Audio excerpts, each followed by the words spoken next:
Hi, it's Fraser here. I hope you've had a wonderful Christmas break so far. Before we get into this special end-of-year edition of the Spiked podcast, I'd like to thank everyone who has supported us here at Spiked. It's thanks to those of you who have made donations and purchases from the Spiked shop that we're able to reach more people than ever with our pro-freedom, pro-democracy journalism. The most direct way to support Spiked is by making a donation. All donations, large and small, are fantastic, and regular monthly donations are even better. Then there's the Spiked shop, now featuring brand new designs on t-shirts, hoodies, mugs and more. To visit the Spiked shop, just go to spiked-online.com and click the blue shop button in the top right corner. To make a one-off or monthly donation, go to spiked-online.com and hit the red donate button in the top right corner. Any support you can give will make a huge difference to us, so thank you. Now, let's get back to the Spiked podcast. Hello and welcome to a special bumper end-of-year edition of the Spiked podcast. I'm Fraser Myers, and as ever, I'm joined by Spike's deputy editor, Tom Slater. Hello. And Spike columnist, Ella Whelan. Hi. As a special treat today, we're also joined by Spike's editor, Brendan O'Neill. Hello. And Spike columnist, Luke Gittos. Hello. We'll be looking back at the past year and focusing on three key themes: Brexit, the environment, and wokeness.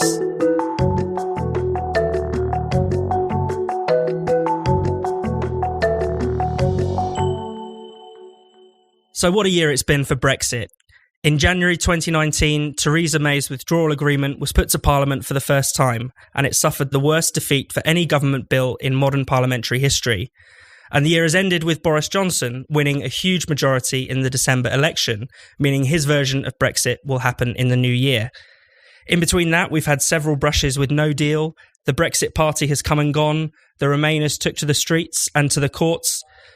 Tom, why don't you kick off this discussion by telling us a bit about what happened? Well, it's just amazing when you list all of those things, just to remember how much has happened in the space of 12 months and how, especially since the European elections in May, just how much things have changed. Because again, you think back to 12 months ago, I think around this time last year, it was Theresa May, delayed a vote on her Brexit deal. We were still very much in the midst of that parliamentary gridlock. Same was going into January, obviously, then the Article 50 deadline of the end of March not being met. And I think the big difference it feels like between 2018, which was, really awful, it felt like in many respects, in 2019, was the fact 2019 was the point at which we had the opportunity to get back into the process. The electorate was brought back in through the European elections and then, of course, through the general election. And it's just fascinating thinking back how much the narrative has changed since then. At the beginning of this year, Change UK was set up. This idea that this was going to be the great new hope for politics. Yet if you'd asked any ordinary voter, they would have told you this would have been a non-starter, But again, as soon as we saw, first with the European elections and the Brexit party having been set up 6 weeks beforehand, romping home with 5.5 million votes almost. And then, of course, with this huge general election that we're still kind of absorbing, it just really demonstrated that people still wanted Brexit and that also that the real dynamism in politics really lied with the electorate and they hadn't gone anywhere. And I think the thing that's made 2019 so exhilarating, whereas 2018 was so horrendous, is the fact that whilst in 2018 we were locked out of the process and this just became, Brexit in particular, just became something for elite horse trading and something we had not much to do with, this was the point in which we were allowed to hit back, and we hit back pretty hard, it felt like. I mean, that was the thing. It felt for a lot of the year that the Remainers were on top, that they were in charge, that they were calling the shots, that they were able to delay, fudge, prevaricate. But, it feels like we're out of that tunnel at the moment. Brendan? Absolutely. And I think it's so clear now what the dynamic is, which is when Brexit is in the hands of the political establishment, it gets frustrated and watered down, and you have all these explicit discussions about frustrating democracy and preventing the enactment of what they consider to be a very problematic vote. But as soon as it's returned to the people, as it was in the EU elections this year in May, and then again in the general election, which was fundamentally a Brexit election, that election took place because the establishment couldn't agree on a way out of the Brexit debacle, as they view it. When it's returned to the people, they make the same statement again and again, which is, we want to leave the European Union, we want you to respect our democratic will, and we want you to do as we instruct you to do. So that's the dynamic. It's very, very clear now. As we've argued on Spike many times, this is the elite versus the people. And I know if you say that these days, they'll call you a fascist and say that's what Hitler said and all this kind of nonsense. But that's what it is. It's the elite versus the people, and that's pretty clear. I thought the general election in particular was just phenomenal. In my view, it's one of the most positive political events of recent times, and not necessarily because the Tories won. Let's see what the Tories do. I'm going to, withhold my judgment until I see some action from them. But because of the collapse of the Red Wall, the Labour constituencies who switched to the Tories, and because it was so obviously another restatement of the desire for self-government and another restatement of the desire for Brexit, and because it defeated the Remainer movement. How can they come back from this? I'm sure some of them will try. But the thing that I found most exciting about it is that politics has been dominated for the past 2 years by the hysterical rich, by very wealthy people who are in the grip of hysteria and who think fascism is coming and Brexit is a disaster. What the election did is returned the political question of the day to the wisdom of the crowd. And as we have seen very clearly, the crowd is wiser than the elite. And they said, fascism isn't coming. The EU is not the best thing since sliced bread, and we still want to leave. So this year, I think we had a very good demonstration of the craziness of elites that are utterly out of touch with public sentiment and the wisdom of ordinary people who know that politics is not as screwed up as the establishment says, and that leaving the European Union is a very good idea. Ella, was there a moment that stood out for you this year? Anything striking? Well, Tom's already mentioned Change UK, but I think it's just worth looking at them for a second. This is a party set up with Anna Soubry, former Tory, at its head in 18th of February. And we're now talking towards the end of December, just about coming up to Christmas. And the Independent Group for Change, as they changed their name to, has declared that it's about to shut down because none of its MPs were elected in the general election. Actually, all 17 MPs who changed their parties lost their seats, which is a fantastic thing. It sort of went unnoticed that Anna Soubry had been ditched because she's lost her seat of prominence, both in the media and among the electorate. And she's just been kind of swept away. Chuka Umunna as well, Luciana Berger. But there's also, it's important to note, I think, the wider trend that we had this year of politicians almost completely ditching the idea of party loyalty. And that's not to kind of fetishize the idea of party loyalty, but you did have, the Tory defectors, MPs leaving the Labour Party, switching to the Lib Dems, openly coming out and calling for tactical voting. Previous leaders of parties like Blair coming out and saying, actually, you shouldn't vote for my party, the Labour Party, but you should think about where you can vote to stop Brexit. All of these things it really shook the idea of politicians having principled stances when it came to their politics and when it came to their parties in the sense of party loyalty. And I think that was in part a reason why trust was such a massive issue in this election. It came up in the Ashcroft poll. It came up in, just any time you spoke to someone, they talked about the trustworthiness of politicians and this continual flitting around, essentially in the hopes of a seat. Really, is what politicians were doing. I think, they paid dearly for it. And thank God, because Change UK was such a horrendously cringy and reactionary force in politics. I mean, it seemed to indicate the essential sameness of all the kind of establishment parties that, people often joked that you couldn't put a cigarette paper between Labour and the Tories years ago during the Blair years. But that obviously came true if people were willing to switch parties so easily, sometimes more than once in the space of a year. Luke? Well, one thing I think I really valued about the general election was the sense that the people were back involved in the process, because as Brendan suggested, when I spent time observing the legal cases and the various sort of legal machinations that were going on at the Tory party, firstly the prorogation, then this challenge to the prorogation, then the idea that Boris Johnson would try and get his way around the provisions of the Ban Act, which obliged him to seek an extension to Brexit by sending 2 letters. And then this became this huge legal question about whether that would amount to contempt of court. Lawyers just seem to be everywhere in the Brexit process. And one amazingly satisfying thing about the December general election is that all of that legal game playing is now irrelevant and will, in the history of Brexit, be a very tiny and insignificant footnote. And everyone involved will now be rendered in the historical dustbin. The people who have tried with everything they had to try and slow this down and stop it through their own access to courts, to lawyers, to the wheels of power, they have been brushed aside, and democracy did it, you know. So I thought that was a really satisfying outcome for December, because it's easy to forget that back in September, we were still so ingrained in that, in the Supreme Court decision and all of that stuff. Mm-hmm. And lawyers having their little moment in the sun. I'm just very thankful that that is over now. I was thinking back to January and how the year began with that absurd, another legal issue, which was the apparent harassment of Anna Soubry and Owen Jones. And looking back on it now, James Goddard, who was eventually convicted for that video that he made, apparently harassing Anna Soubry. And it sort of set the tone for the year, because I think we kept coming back to that question of what do we expect of our representatives? Do we want them to be sort of Burkean, you know, we vote for you in order to use your judgment and decide what's right for us? Or do we want you to represent our will? Are you the presence of our will in Parliament? And I think the James Goddard case, you know, he ended up convicted and sentenced to 200 hours community service, which was a bit of and a sentence of imprisonment, which was suspended. And I just think, looking back on it, how outrageous that was, because not only did you have more vociferous, you know, protests from the Remain camp later on in the year, which didn't even bat an eyelid of the cops, but the sense in which there was a way in which that interaction actually became symbolic for the year. You know, people were desperate for their politicians to do what they had voted for. And in the end, that's the model of representation that won out. The idea that politicians are elected to enact the people's will. I think that is the message of the December general election.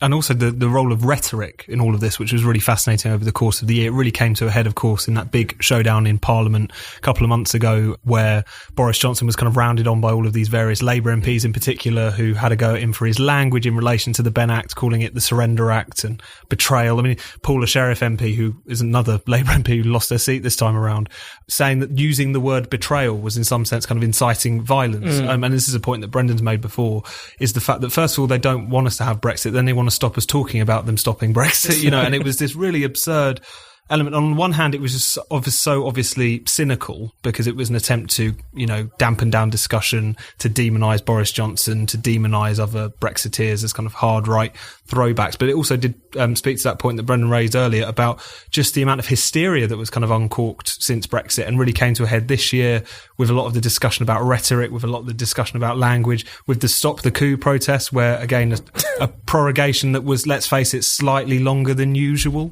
turned into this idea that we were on the slippery slope to fascism. And again, people very passionately, seemingly very sincerely, talking about this as if it was the biggest threat to democracy. Meanwhile, they were all actively involved in stopping democracy. I think that whole debate about language was really revealing this year. I think one of the key things following on from that is just how, and it's really, this is such an enlivening part of 2019, is how little cut through all of that stuff has. Because, and even for people like us, people at Spiked who consider ourselves pretty immune to the hysteria of the chattering classes, sometimes you find yourself getting swept up in this stuff, and you even might find yourself wondering if perhaps politicians are using extreme language, maybe they've gone too far. But what's great about particularly the general election at the end of the year is how little cut through any of that crap had, whether it was Paula Sherriff saying, you know, humbug is the worst word you could ever use, or the Stop the Coup protests, as if, you know, the UK had become kind of some banana republic, and all the legal cases, as Luke says, the public just rejected all of that. I mean, very, very clearly said, no, we don't accept your hysterical analysis. We don't accept your attempt to control language. And we don't accept your legal challenges to the largest democratic vote in the history of this country. The glorious thing about this year, of course, is that, you know, people like Gina Miller and Michael Heseltine and People's Vote and Paul Mason and all these other people who are either very well connected or very wealthy or both, who have spent so long using their unequal power to try and thwart Brexit, have now been put back in their box by housewives in Wrexham and former miners in Blythe Valley and retail assistants in Blackpool South and all these other seats that voted, which broke decades and decades of tradition to register their disapproval of the second referendum-driven Labour Party. So I think we've had a really good lesson this year, as we did in 2016, but if anything, even more so in this year, because it follows 3.5 years of hysteria. We've had a really good lesson of the importance of democracy and the importance of having the corrective of collective wisdom against the jaundiced and sometimes hysterical outlook of people who are often quite disconnected from society. So I think that this year we've seen the power of democracy in play, and that's something really worth celebrating.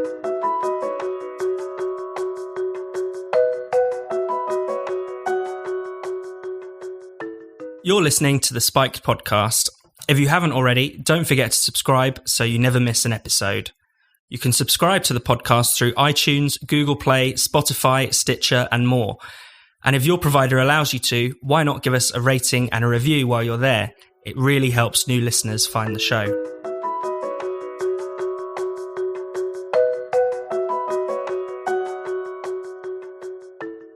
Environmentalism made a major return this year. Climate change was rebranded as Climate Emergency, and we were introduced to a whole new set of colourful characters, from Extinction Rebellion to Time Person of the Year, Greta Thunberg. The UK Parliament declared a climate emergency and legislated to reduce CO2 emissions to net zero by 2050. Some even tried to claim the general election was the climate election, our last chance to save the planet from being engulfed in flames. Brendan, environmentalism has always been around, but it's fair to say it's been much higher up the agenda this year. I mean, what's going on? Yeah, well, this is another example of things going up the agenda in the view of the political class and not on the agenda at all in the view of ordinary people. I mean, if you look at how the Green Party did across the country in the election, 1,000 votes here and there, they didn't do well at all. That hysteria didn't cut through.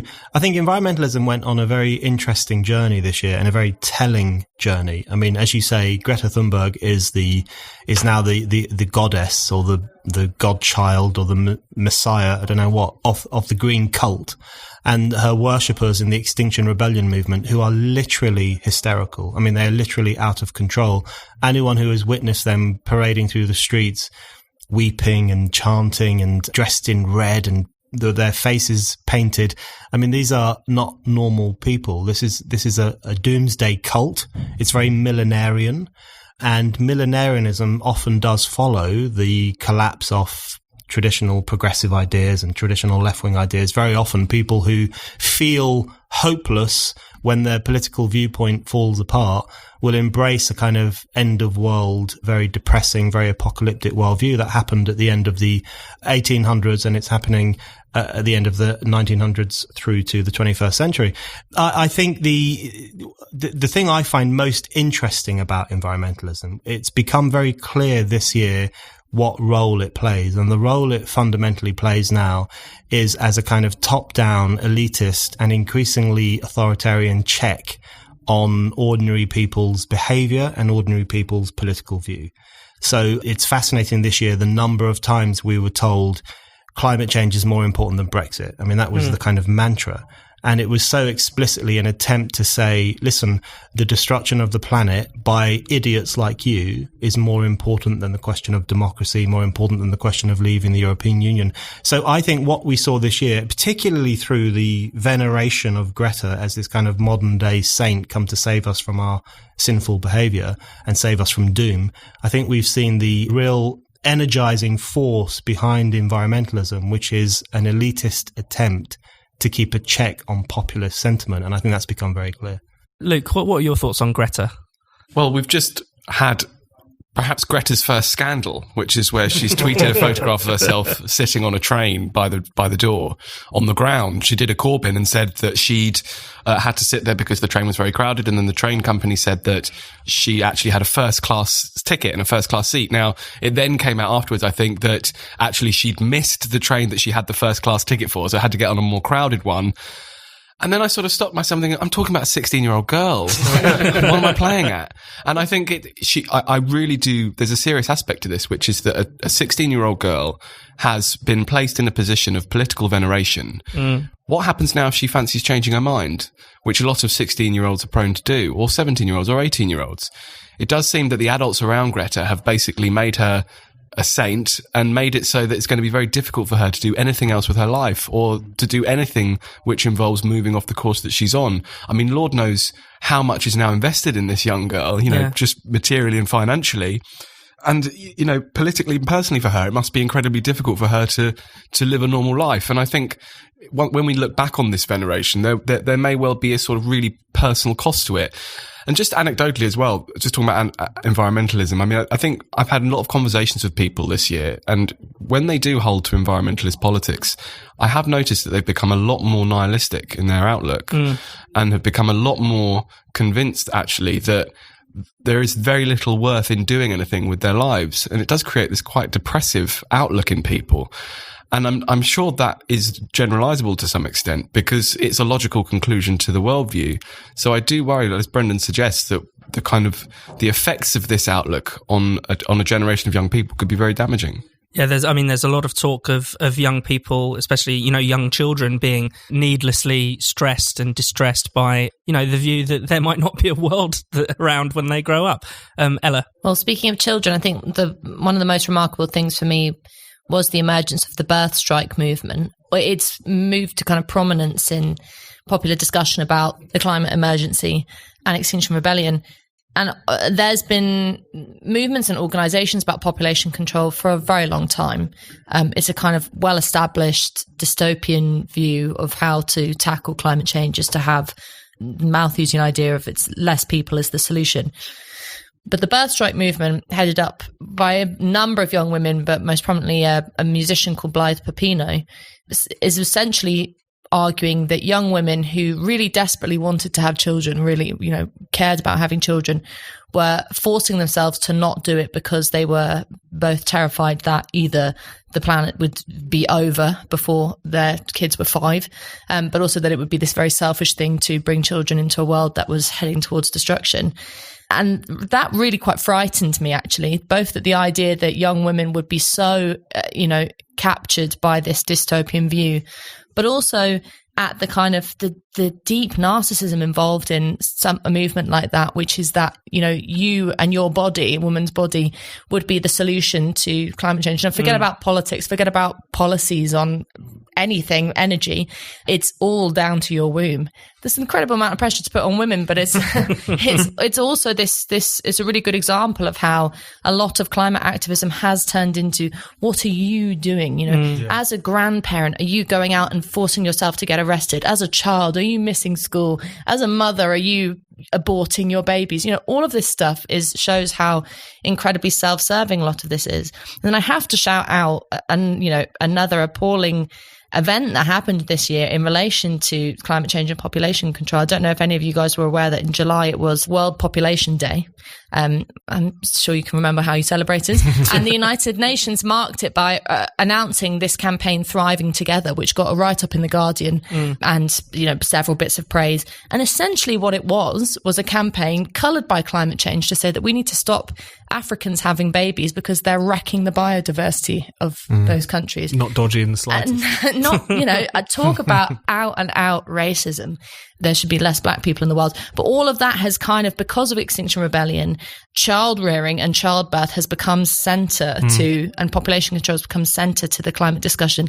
And that really is quite frightening because that leads to some very dark roots.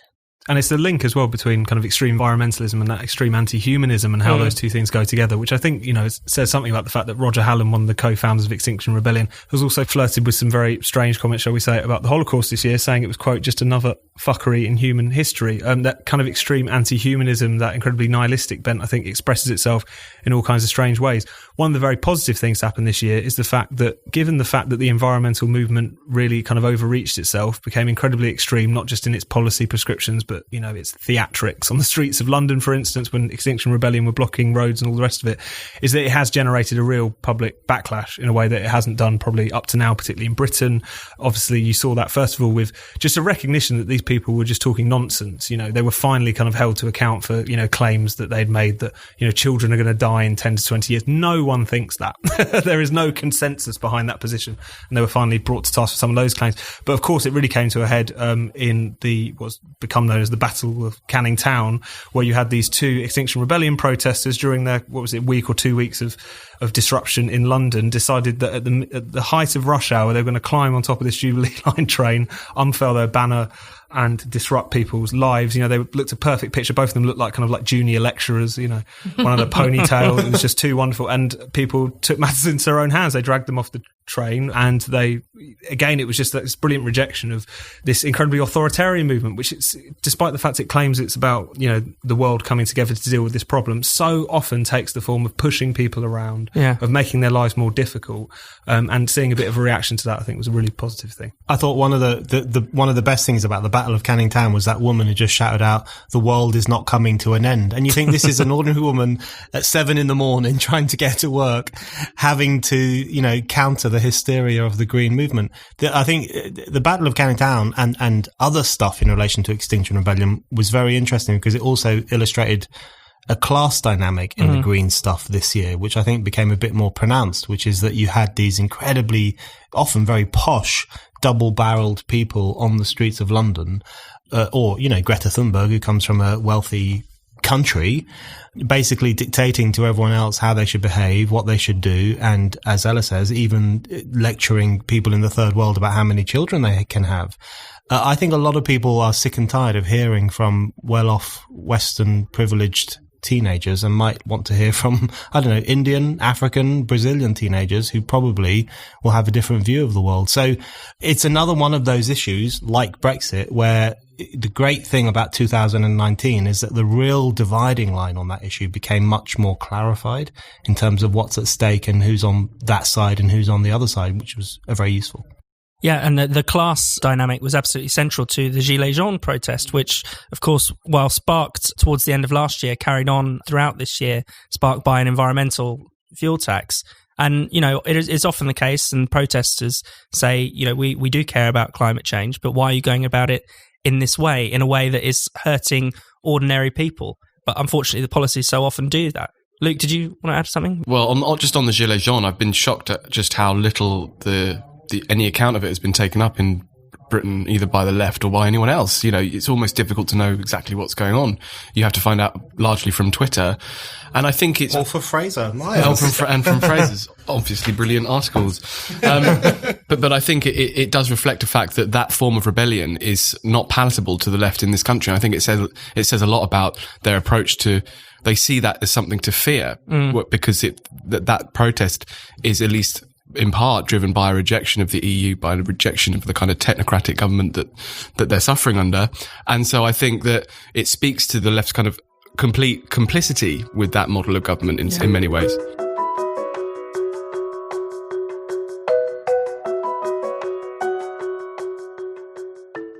You're listening to the Spiked podcast.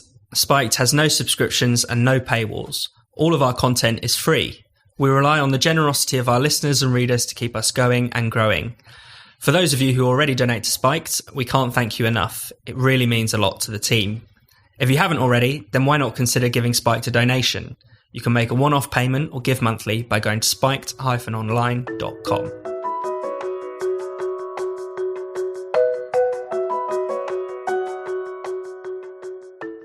...2019 was the year when wokeness went mainstream. Wokeness graduated from the university campus to the police force, the courts, and the mainstream media. People were fired, questioned by police, and in one case were even put in a prison cell for questioning transgender ideology. Politicians on both sides of the Atlantic announced their pronouns.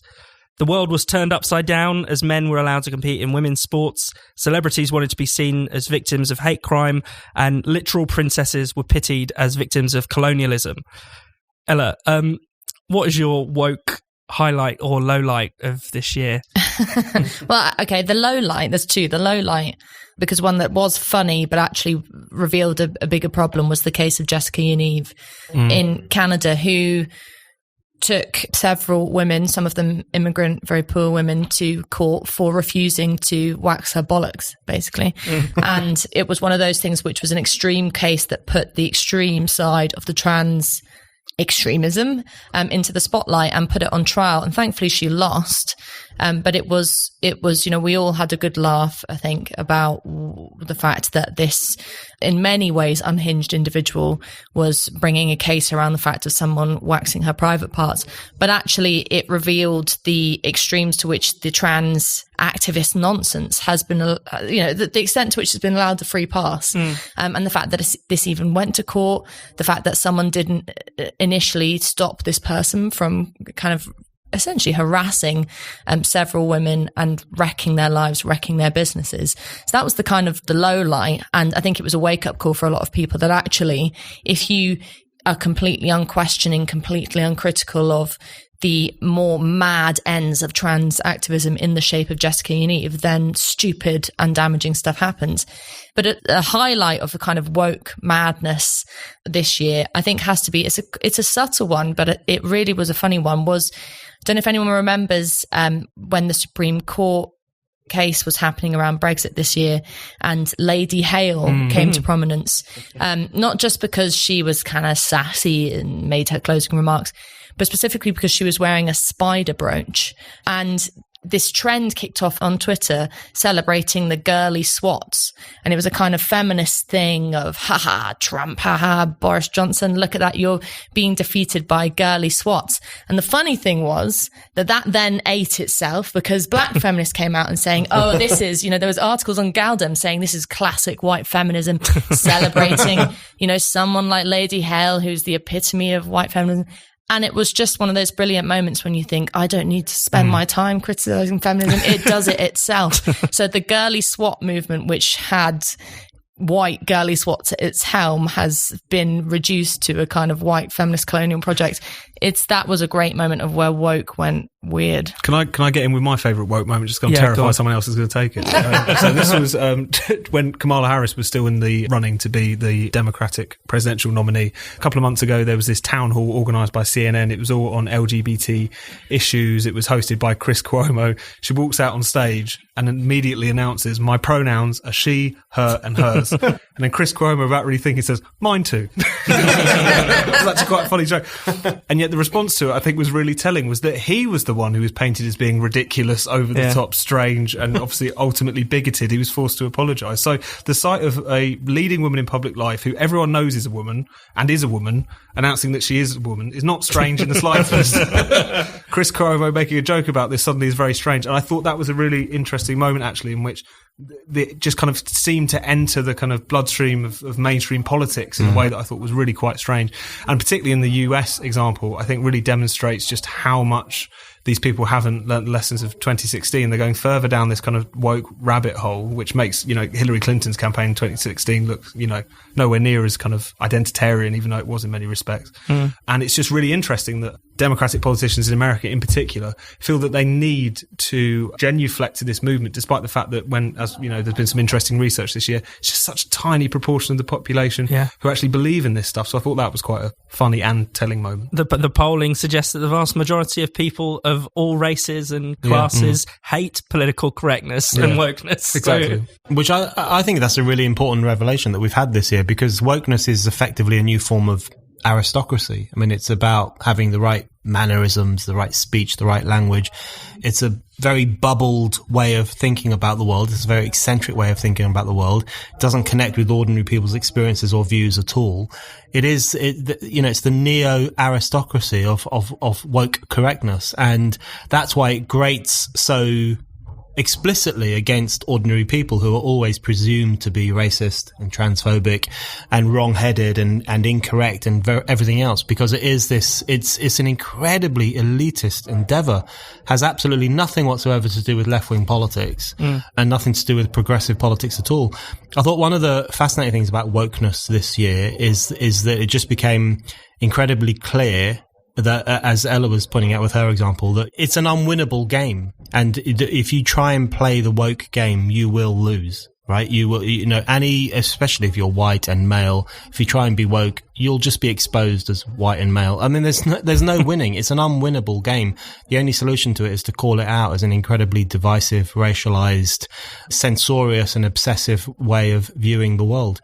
And it has deadly consequences. It has really serious consequences. The year is ending with someone being sacked from their job, Maya Forstater, who has been thrown out of her work she was doing for a charity because she thinks there are two sexes and one sex can't change into the other sex. And the employment tribunal ruling against her makes it very clear that it is legitimate to sack people on the basis that they believe there are two sexes. And in fact, it goes further and says that views like that are unworthy of respect in a democratic society. So we now have judges decreeing what is worthy of respect and what is unworthy of respect in terms of speech and opinion. That's the end point of woke politics. And I think that's really when you have to get serious about pushing back, not because of all the crazy, cranky stuff that happens on Twitter. That's very annoying, but it's not that serious. But when you have judges or institutions or laws or the police saying you can't say that, then you know that there is a real job to be done in terms of defending freedom of conscience and freedom of speech. Yeah, I mean, we have had a kind of awakening among the police force and in the courts, haven't we, Luke? I don't know if you want to talk a bit about that. Yeah, I mean, I think it's a bit of a mixed picture because it's worth remembering the case of Freddie McDonnell, who in September of this year lost his High Court challenge to be named as his baby's father when he had given birth to the baby. And Freddie, who is biologically a woman, lost the fight not to be named as the father on the birth certificate. So we got very close to the High Court saying that a father could give birth. Yeah. Which shows, I think, the tension between wokeness and truth. There is a sense in which wokeness pushes up against the boundaries of what is quite simply true. A father cannot give birth. We got very close to a judge saying, well, actually, he can. And you've seen this time and time again, particularly in the discussions around transgendered. And so Jessica Yaniv was another example where she's saying, I'm a woman and I want you to wax my testicles. They're constantly coming up against standards that society reflects to be true. And this is why toilets are so often a feature of these discussions. And they were again and again. We had crises in toilets in London Theatre. The stage had a huge debacle around a set of articles around the Old Vic Theatre's toilets, because basically the Old Vic had made all their toilets gender neutral and half the people loved it, half the people hated it. But the point is they keep butting up against truth and what is actually true about these things. And wokeness tries to create its own version of truth. And that's what a lot of these court cases are about. They're about saying you have to accept this version of what is true. Jessica Yaniv is a woman with testicles. Freddie McDonnell is a father who can give birth. And actually, that's when it becomes more and more sinister, when they are able to use the mechanics of the state to completely change what is actually true, or to hide the truth, or to, distort the facts. That's when it gets very worrying. And I think a key problem with that is the broader compulsion to lie. So pretty much every article about Jessica Yaniv, even the ones that were critical of him, had the phrase, her testicles. Now, in any normal understanding of the world, now, Ellis just said her bollocks, I presume in an ironic way, because a woman doesn't have bollocks. But her testicles, that phrase was repeated everywhere. I mean, it was in newspaper headlines, and this is including in tabloid newspapers, which are normally, and still are in some ways, quite critical of this stuff. So it's the mainstreaming of a lie. And the lie in this case is that Jessica Yaniv is a woman. And so I think even these extreme, as Ella was saying, even these extreme examples, and Jessica Yaniv is obviously just a very unhinged individual and also racist, and forcing ethnic minority women to, for some sexual pleasure, to touch his balls. So that's a depraved individual. But it speaks to the broader compulsion to lie and the broader culture, which says that if you think you're a woman, then you are a woman. So even a case like that points to society's unwillingness to say, hold on, stop. There are truths and there are lies, there are facts and there are fictions, and we're going to draw the line here. Well, you can certainly say that wokeness fueled his entitlement, but yeah, Ella. Well, it's just also worth saying that if you step back from all of this and look at what has been the reaction by wider society to greater discussion about trans individuals, even trivial things in culture like RuPaul's Drag Race has come over to the UK. And most people have either said, sure, go ahead, shrugged their shoulders. There's been no Mary Whitehouse style marches in the street against perverts or anything. There's been, in general, polls show, and just generally anecdotally, you can quite safely say, the feeling and sentiment of society towards individuals doing what they like with their own identities is pretty relaxed. It's like, chilled out, do whatever you like. We are not a nation of bigots. And so I think that's why, thankfully, the whole woke brigade, even though it does have some serious, fingers in the pies of power, and it does get a hearing, and politicians are keen to kind of get on board with it. But the general sentiment of society is not violently to react against people being a bit different, but just to say, my God, we don't care about this. So that's why it hasn't, that's partly why the Labour Party didn't do well in the general election. It's partly why all these people aren't getting as much traction. There's not that much outrage about all of this. We should be aware of wokeness, but thankfully most people kind of roll their eyes at these mad individuals and they don't get the reaction they're after. Well, I think the great irony is that a lot of the woke types will say that that's because people are right-wing, because they're bigoted, but actually it's people's innate sense of equality and their innate sense of fairness that is driving their disdain for this movement, that wants to put everyone into a racial box, that wants to deny that women exist and things like that. It grates against all of that. And that obscures the real nature of things as well, because, just moving on to a slightly different tack for a second, I thought it was really interesting how we've seen over the course of this year the way in which woke politics is really used to effectively insulate quite powerful people from criticism. I mean, the most obvious example of this in Britain is the Harry and Meghan ongoing circus, and the way in which that both Meghan herself and Harry, and obviously a lot of their supporters in the media, etc., have presented any criticism of this quite ridiculous couple in many respects, with all of these ridiculous woke opinions that they want to, shout from the rooftops and then not expect any criticism. Any criticism of her is racist, and it's really interesting the way in which you could effectively have someone like Meghan Markle, who's obviously very successful in her own right, is now literally, a duchess, and yet because of this very warped way of viewing the world, because of this kind of imputing motives that takes place, because of this kind of ridiculous way in which this lens that is applied to all kinds of different discussions, you end up insulating genuinely powerful people from criticism. I think that's one of the things that rankles people as well. Yeah, I think the Harry and Meghan thing is a very, very good example of where that kind of woke elitist politics is going, which is to create a force field around powerful people and influential ideas and political cliques. But, I think this year, in fact, if it's illustrated anything, is that Spiked is right to big up those two key values, which is freedom of speech and democracy. The right to say and criticize and even ridicule all ideas and religions and fads and ideologies, and the right of ordinary people to have their say on the future of the nation. And if we go ahead defending those two values, society will be an infinitely better place.